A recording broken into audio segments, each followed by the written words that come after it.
Gerald Payne, 985297.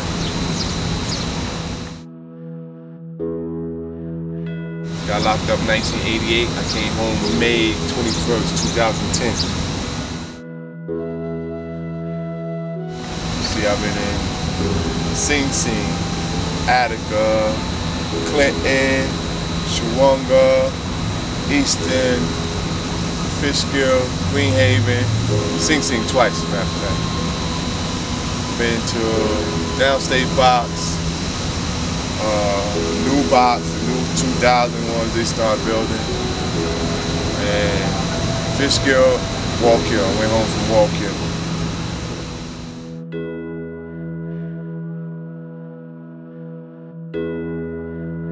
Came to HCM.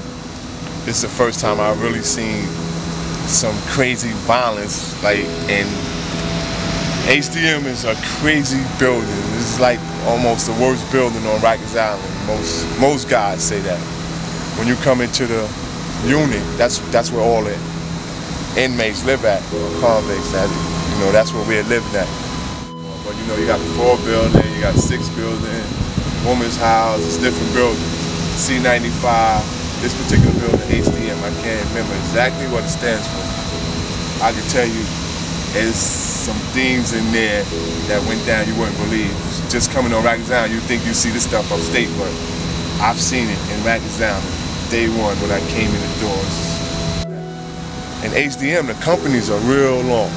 They go, I think it's about 40 cells, 20, then you got the staircase up in the middle, and then there's 20 more, and then it goes in tiers. You got 1 tier, then the 2nd floor on top of that, and then the 3rd floor. But at this time, the 3rd floor was closed for, I can't even remember, for some particular reason. They only had the 1st and the 2nd. But anyway,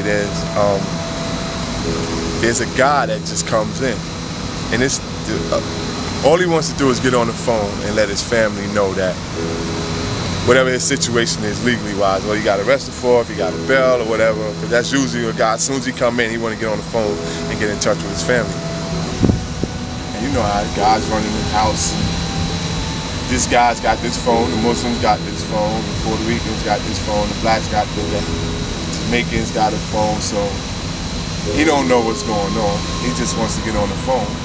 It don't work like that. Like, you gotta know somebody or staff somebody and take their time. That's how it goes. Everybody got a time slot. You might have a group of guys. Each of them have an hour, 30 minutes, or whatever have you. In the daytime, it freestyles. We let people use it.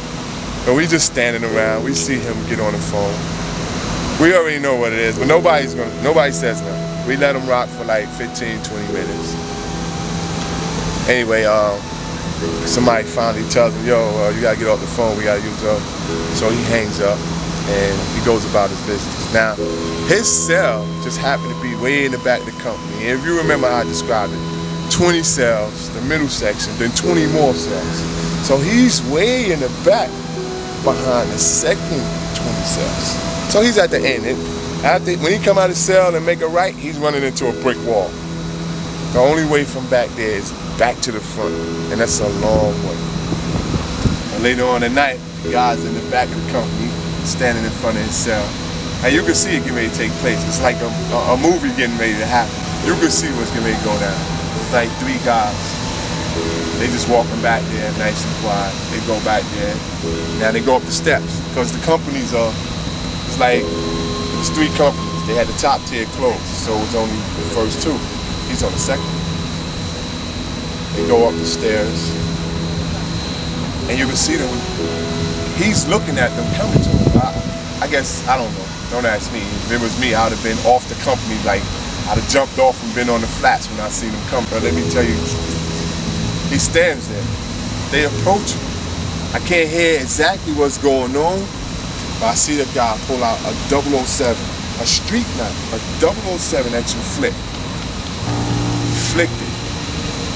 Grabs the guy, stab him like 3 times.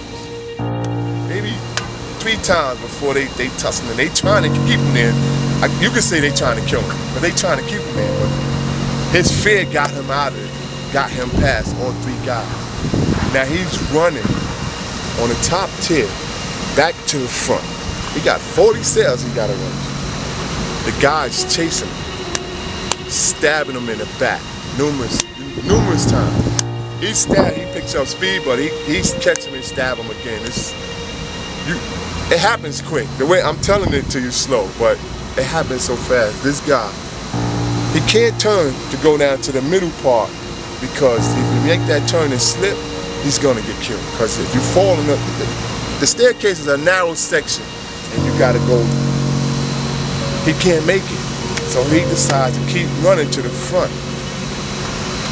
But he can't make the front steps either. There's about this much section in between bars that keep you from falling off the company. There's bars all the way down. Maybe, I think it's exactly 2 bars. 1 and then the next one. No, it's 3 and then the next one. This guy's running, getting stabbed. I guess it dawned on him that he's not going to be able to turn down no staircase either. What he decides to do, he jumps.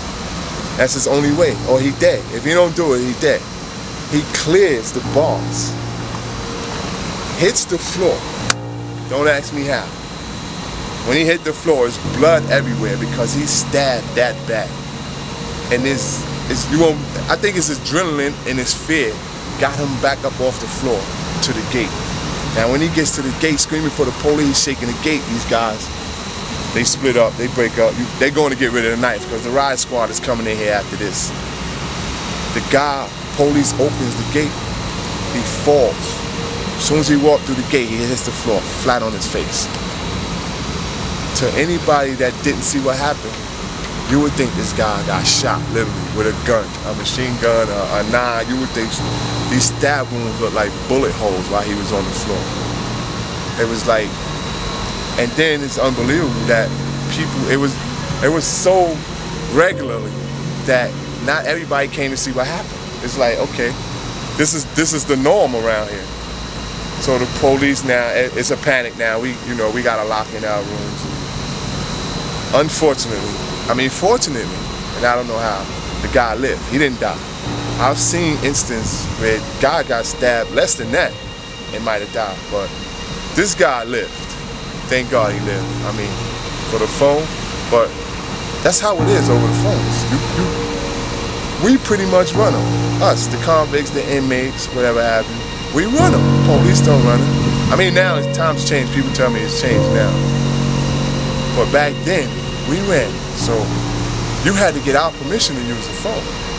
And if you wanted your own slot time, which was a time period where you got the phone to yourself, that's what we call the slot time. Like, I might have 7 to 8. My man might have 8 to 9. My other man, he got 9 to 10. Then it's 10 to, somebody got 10 to 11. Then we got a few guys that got the early 5 to 5:30, 5:30 to 6. That was slot time. If you didn't know nobody, or you was busting your gun, which to us is stabbing somebody or cutting somebody, that's what we consider busting our guns. And you're not getting on that phone. Plain it's just that simple. You ain't getting on the phone. Wow. Why should we even let you? If you can't defend yourself, why should we give you the honor of using the phone?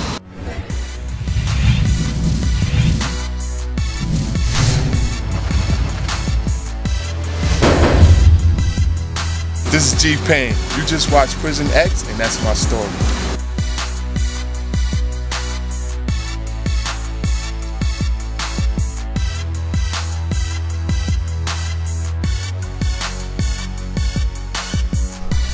Next time on Prison X. The officer tells him, "Let me see your face." When this dude moved his hand away from his face, his whole face was opened up like a mouth from here to here, to the point where you could almost see his teeth.